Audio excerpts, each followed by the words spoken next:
Hello friends, welcome you all to the national coaching centre. और आज हम पढ़ने जा रहे हैं क्लास 11th का चैप्टर नंबर 2 बायोलॉजिकल क्लासिफिकेशन।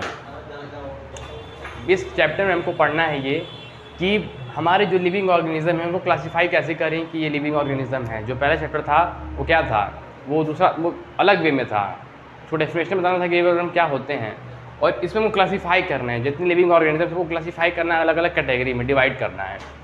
तो जो पहले के लोग थे वो लोग अर्लीस्ट लिखा हमने पहले क्या, अर्लीस्ट। तो उसमें कोई साइंटिफिक अप्रोच नहीं था, ना कोई साइंटिस्ट ने बताया, ना किसी ने कोई साइंटिफिक अप्रोच दिया।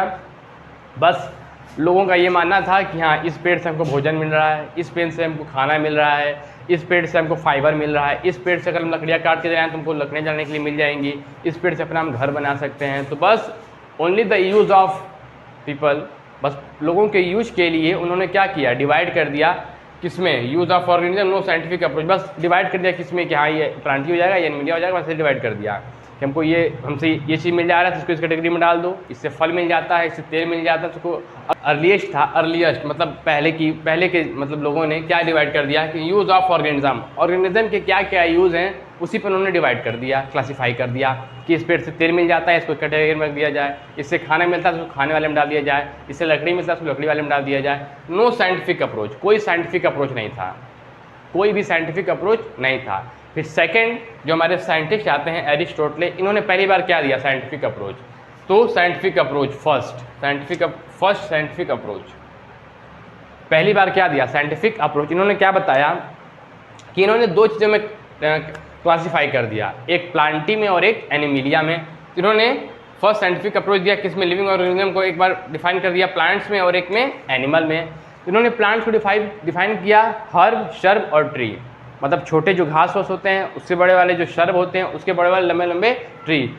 हर्ब में क्या आ जाएंगे, छोटे छोटे आ जाएंगे, फिर शर्ब में उनसे बड़े आएंगे, फिर ट्री में पेड़ आ जाएगा आपका पूरा। क्या समझे कि छोटे, फिर उससे बड़े, फिर उससे बड़े, ये प्लांट्स की कैटेगरी हो गई। और इन्होंने एनिमल्स को डिवाइड किया किसके अंदर, ब्लड, जिसके पास रेड ब्लड हो, जिसके पास रेड ब्लड ना हो। तो पहली बार साइंटिफिक अप्रोच देने वाले हमारे साइंटिस्ट जो हैं वो कौन है, एरिस्टोटले। इन्होंने डिफाइन किया क्या, प्लांट्स और एनिमल्स में प्लांट्स कौन कौन है, जिसके जो हर्ब होते हैं छोटे छोटे, उनके ऊपर कौन होते हैं, शर्ब, फिर उनसे बड़े कौन होते हैं, लंबे लंबे ट्री। और एनिमल किसमें, जिनके पास ब्लड कौन सा हो, रेड वाला, और जिनके पास ब्लड कौन सा ना हो, रेड वाला। राइट डाउन कर लीजिए। तो आप लोगों ने लिख लिया होगा। अब आइए आगे पढ़ते हैं। तो एरिस्टोटले साहब ने कितने डिवाइड कर दिया, प्लांट्स और एनिमल में। फिर पहली बार एक साइंटिस्ट आते हैं लिनियस साहब। लिनियस सर ने पहली बार 2 किंगडम क्लासिफिकेशन दिया। 2 किंगडम क्लासिफिकेशन इन्होंने दिया प्लांटी और एनिमिलिया में।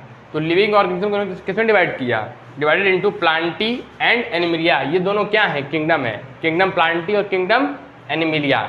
तो प्रेजेंस और एब्सेंस ऑफ सेल वॉल के बेसिस पे इन्होंने डिवाइड कर दिया प्लांटी और एनिमिलिया में। जिसके पास सेल वॉल होगा वो क्या होंगे, हमारे प्लांट्स होंगे, जिसके पास सेल वॉल नहीं होगा वो क्या होंगे, एनिमल होंगे। तो सेल वॉल की बेसिस पे, मतलब सेल वॉल, तो सेल वॉल की बेसिस पे लिविंग ऑर्गेनिज्म को इन्होंने 2 किंगडम में डिवाइड कर दिया, प्लांटी और एनिमिलिया में।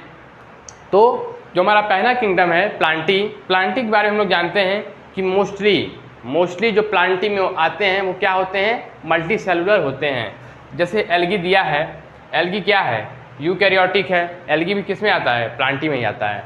एल्गी हो गई, जैसे आप देखते होंगे काई जो लग जाती है कभी बरसात के मौसम में, वो भी किस में आते हैं, प्लांटी में ही आते हैं। 2 किंगडम की क्लासिफिकेशन के हिसाब से। तो 2 किंगडम जो यूकैरियोटिक हो गए, ऑटोट्रॉप्स हो गए, और क्या हो गया, मोस्टली क्या हो गए, मल्टी सेलुलर। इसको ध्यान दीजिएगा, मोस्टली ये लोग क्या होते हैं, मल्टी सेलुलर ही होते हैं। और क्या होते हैं, ऑटोट्रॉप्स होते हैं, यूकैरियोटिक होते हैं। बट क्लोरेला, 2 एक्सेप्शन है, क्लोरेला और क्लेमिडोमांस। ये लोग क्या हैं, ग्रीन एल्गी यूनिसेलुलर।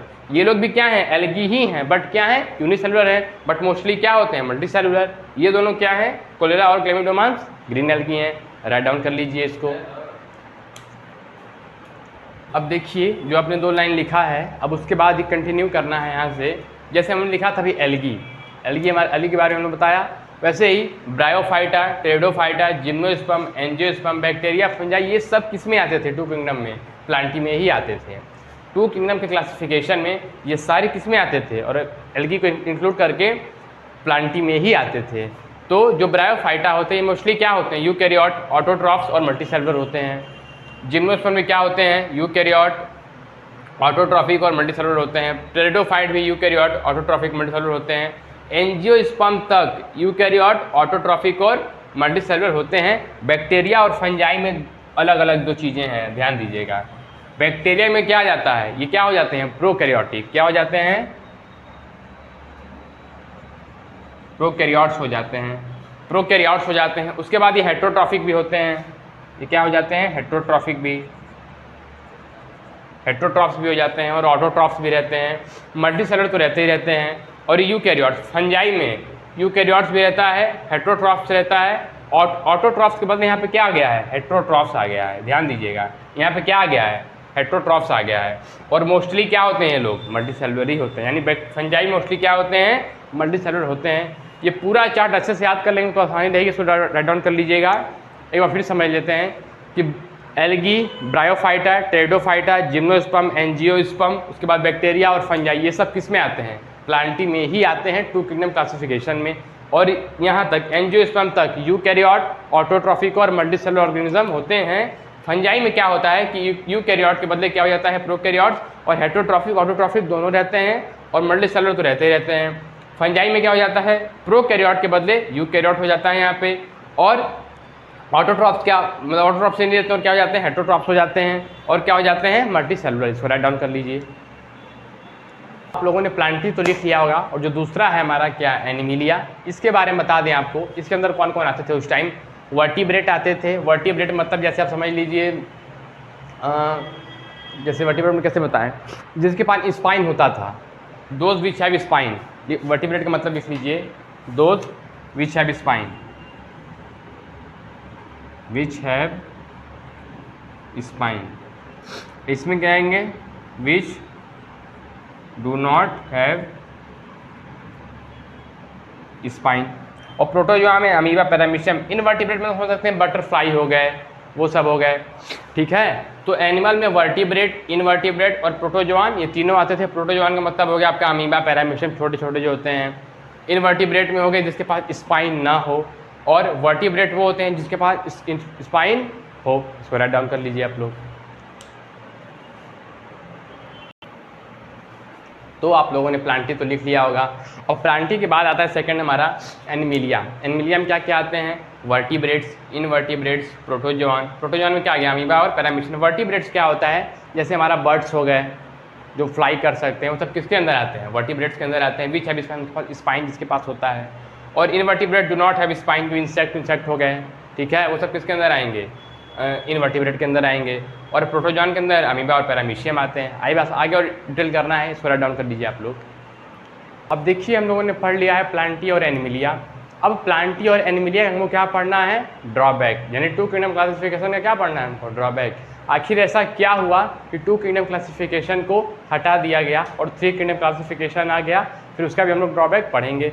तो जैसे देखिए टू किंगडम क्लासिफिकेशन में क्या होता है कि no differentiation between prokaryotic and eukaryotic, मतलब जो प्रोकैरियोट होते हैं और जो यूकैरियोट होते हैं, इनके अंदर कोई डिफरेंस नहीं किया जाता है। इनको same kingdom, placed in same kingdom Plantae, मतलब प्लांटी के अंदर ही डाल दिया जाता है। किसको, प्रोकैरियोट्स को और यूकैरियोट्स को। मतलब कोई अगर प्रोकैरियोट्स है और कोई यूकैरियोट्स ऑर्गेनिज्म है, तो इन दोनों ऑर्गेनिज्म को प्लांटी के अंदर ही डाल दिया जाता है, डिफ्रेंशिएट नहीं किया जाता है। तो इस बेसिस पे लोग डिफ्रेंशिएट नहीं कर पाए, तो इनका ये पहला ड्रॉबैक है। दूसरा ड्रॉबैक क्या है कि नो डिफ्रेंशिएशन बिटवीन ऑटोट्रॉफ्स और हेटेरोट्रॉफ्स, मतलब ऑटोट्रॉफ्स यानी क्या हो गया हमारे प्लांट्स, और हेटेरोट्रॉफ्स मतलब फंजाई, मतलब ऑटोट्रॉफ्स और हेटेरोट्रॉफ्स को डिफ्रेंशिएट नहीं कर पाते हैं, इनका दूसरा ड्रॉबैक है। एक और ड्रॉबैक इसी के अंदर आ जाता है, जैसे प्लांट्स का क्या सेल वॉल होता है, सेलुलोज का सेल वॉल होता है, और फंजाई का काइटिन का होता है। प्लांट्स और फंजाई आपने देखा होगा कि सेम कैटेगरी में था, लास्ट में क्या था, फंजाई था हमारा। तो प्लांट्स और फंजाई क्या था, सेम में आ गए, ये भी डिफरेंशिएट नहीं कर पाए। तो सेल वॉल के बेसिस पे भी हो गया कि प्लांट का सेलुलोजिक सेल वॉल होता है और फंजाई का काइटिन का सेल वॉल होता है। तो सेल वॉल भी नहीं बता पाए, दोनों का एक ही में रख दिया। और नो डिफरेंशिएशन एक और चीज नहीं कर पाए, किसके अंदर, यूनिसेलुलर और मल्टीसेलुलर। यूनिसेलुलर में क्या आ गया एग्जाम्पल में हमारा एल्गी में स्पैरोगैरा, और सॉरी मल्टीसेलुलर में क्या आ गया, स्पैरोगैरा, और यूनिसेलुलर में क्या आ गया हमारा क्लोरेरा और क्लेमिडोमास। ये दोनों क्या है, यूनिसेलुलर और ये क्या है, मल्टीसेलुलर एल्गी है। यानी यूनिसेलुलर एल्गी और मल्टी सेलुलर एल्गी एक ही किंगडम में रख दिया गया, कौन सा किंगडम? Kingdom Plantae. मतलब प्लांटी के अंदर ही क्या रख दिया? मल्टी सेलुलर को और यूनिसेलुलर को। तो ये तीन क्या है? ड्रॉबैक हैं किसके? हमारे टू किंगडम क्लासिफिकेशन के। तो इन तीनों अब ड्रॉबैक को राइट डाउन कर लीजिए। इसके बाद हम पढ़ेंगे थ्री किंगडम क्लासिफिकेशन। बस हम नोट डालिएगा। नोट में क्या लिखना है हमको कि इट वॉज नॉट सफिशियंट। देखा आपने, सफिशियंट तो नहीं है, तीन तो ड्रॉबैक इससे निकल गए, सफिशियंट हमारे लिए नहीं है। और क्या है? Many organism do not fit in any category. कुछ ऑर्गेनिज्म, कुछ क्या बहुत ढेर सारे ऑर्गेनिज्म इसमें फिट ही नहीं हो पाए। इन्होंने क्या बोला कि जो जिसके पास सेल वॉल होगा, सॉरी इन्होंने cell wall definition cell wall भी नहीं कर पाया। और देखिए एग्जाम्पल क्या है, यूग्लिना हमारा, इसका सेल वॉल क्या है? एब्सेंट होता है, एनिमल के अंदर आ गया। इन्होंने बताया था ना कि जो सेल वॉल जिसके पास नहीं होगा किसके अंदर आएगा? एनिमल के अंदर। जिसके पास सेल वॉल होगा वो प्लांटी के अंदर आएगा। और जो फोटोसिंथेसिस करेगा वो किसके अंदर आएगा? प्लांटी के अंदर आएगा। तो फोटोसिंथेसिस क्या कर रहा है? तो प्लांटी के अंदर आ गया। यानी यूग्लिना क्या हो गया? एनिमल भी हो गया और प्लांट भी हो गया। कैसे भाई? यूग्लिना के पास क्या है? सेल वॉल नहीं है तो एनिमल हो गया। और यूग्लिना क्या करता है? फोटोसिंथेसिस भी करता है तो यानी प्लांटी हो गया। तो ये इनका एक और ड्रॉबैक निकल के आ रहा है, यानी नोट पॉइंट लिख लीजिएगा, इंपॉर्टेंट है। और क्या है कि एक और नोट इंपॉर्टेंट हमारा कि ये क्यों हमने किया, इन्होंने टू किंगडम क्लासिफिकेशन क्यों किया? तो क्यों किया? क्योंकि क्या था? ये ईजी था, आसानी से कर दिया। ये क्या है? इनका दो नोट पॉइंट है, इंपॉर्टेंट है, इसको लिख लीजिएगा कि it was not sufficient, many organism not fit in any category. Example Euglena, इसके पास सेल वॉल भी है और ये फोटोसिंथेसिस भी करता है। ये बहुत इंपॉर्टेंट चीज़ है, बहुत इंपॉर्टेंट है, इसको थोड़ा मार्क करके लिख लीजिएगा, राइट डाउन कर लीजिए। टू किंगडम क्लासिफिकेशन हमने पढ़ लिया, उसका ड्रॉबैक भी पढ़ लिया। उसके बाद आता है थ्री किंगडम क्लासिफिकेशन। तो थ्री किंगडम क्लासिफिकेशन को जिस साइंटिस्ट ने दिया था उस सर का नाम था हैकल साहब। हैकल साहब ने थ्री किंगडम क्लासिफिकेशन दिया था। प्लांटी और एनिमिलिया तो सेकंड में था, जो थर्ड वाला ऐड हुआ था वो क्या ऐड हुआ था? प्रोटिस्टा। और प्रोटिस्टा क्या होते हैं? यूनिसेलुलर होते हैं, यूकैरियोटिक होते हैं। और इनका एग्जांपल क्या हो गया? Chlorella, chlamydomonas, amoeba, paramecium. यानी प्लांटी से निकाल करके इनको किस में डाल दिया गया? प्रोटिस्टा में डाल दिया गया। मतलब प्लांटी में हमारे थे कौन? क्लोरेला, क्लेमिडोमांस, एल्गी में आते थे, अमीबा भी किस में आता था? उसी में ही आता था। तो उनको उसमें से निकाल के प्लांटी में से किस में रख दिया गया? प्रोटिस्टा में। यानी हमारे ये सब किसके एग्जाम्पल हो गए? चारों प्रोटिस्टा के। यानी दो पहले से था, एक कौन ऐड हो गया? प्रोटिस्टा। अब देखिए यहाँ प्रोटिस्टा क्या पहले से थर्ड में था, ऐड हो गया। ये फोर किंगडम क्लासिफिकेशन है, इसको दिया था कोपलैंड साहब ने। प्रोटिस्टा थर्ड में था ही, यहाँ पे क्या अलग ऐड हो गया? मोनेरा। यानी प्लांटी, एनिमिलिया, क्या क्या हमारा है? प्लांटी पहले से था, एनिमिलिया पहले से था, प्रोटिस्टा भी पहले से था। अब क्या ऐड हो गया? मोनेरा ऐड हो गया। किसमें? फोर किंगडम क्लासिफिकेशन में। और मोनेरा में क्या आ गया? बैक्टीरिया और ब्लू एल्गी आ गए। समझिएगा बात को। पहले बैक्टीरिया, ब्लू एल्गी सब किसमें थे? टू किंगडम क्लासिफिकेशन में, प्लांटी में ही थे। थर्ड में क्या हुआ? ये सब अलग हो गए। और फोर्थ में क्या हुआ? बैक्टीरिया, ब्लू एल्गी किसमें आ गए? मोनेरा में। यानी फोर किंगडम क्लासिफिकेशन में हमारे मोनेरा में भी बैक्टीरिया, ब्लू ग्रीन आ जाते हैं। तो हमारे देखा हमने क्या? Two kingdom classification, three kingdom classification, और ये क्या है हमारा? Four kingdom classification. इसके बाद आएंगे फाइव किंगडम क्लासिफिकेशन पे, इसको राइट डाउन कर लीजिए। फोर किंगडम के बाद हमारा जो आता है वो है फाइव किंगडम क्लासिफिकेशन। तो फाइव किंगडम क्लासिफिकेशन में हमारे जो साइंटिस्ट ने दिया था उनका नाम है R.H. विटेकर। कौन से ईयर में? 1960 में। न याद करें उसको कोई ज़रूरत नहीं है, नहीं याद करेंगे कोई दिक्कत नहीं होगा। क्राइटेरिया क्या था इनका? सेल का स्ट्रक्चर कैसा है, बॉडी का ऑर्गेनाइजेशन कैसा है, रिप्रोडक्शन कैसे करते हैं वो लोग, न्यूट्रिशन कैसे लेते हैं, और उनका फाइलोजेनिक कैसा है। मतलब ये 5 चीज़ों पे फाइव किंगडम क्लासिफिकेशन आया था। और फाइव किंगडम क्लासिफिकेशन में ऐड क्या हुआ था? फंजाई। मोनेरा तक तो किंगडम 4 में ही था, ये किंगडम किस में था? किंगडम 4 में था। और ये किंगडम 3 में था। और ये दोनों किंगडम किस में थे? किंगडम 2 में थे। यानी क्या देखा हमने? किंगडम 3 में प्रोटिस्टा ऐड हुआ, किंगडम 4 में मोनेरा ऐड हुआ, किंगडम 5 में ये कौन सा किंगडम है? किंगडम 5 में कौन ऐड हुआ? फंजाई। तो फाइव किंगडम क्लासिफिकेशन तक हमने अब पढ़ लिया है। और आगे अब हम पढ़ने जा रहे हैं जो हमारा जो टॉपिक होगा 6 किंगडम क्लासिफिकेशन। इसको राइट डाउन कर लीजिए।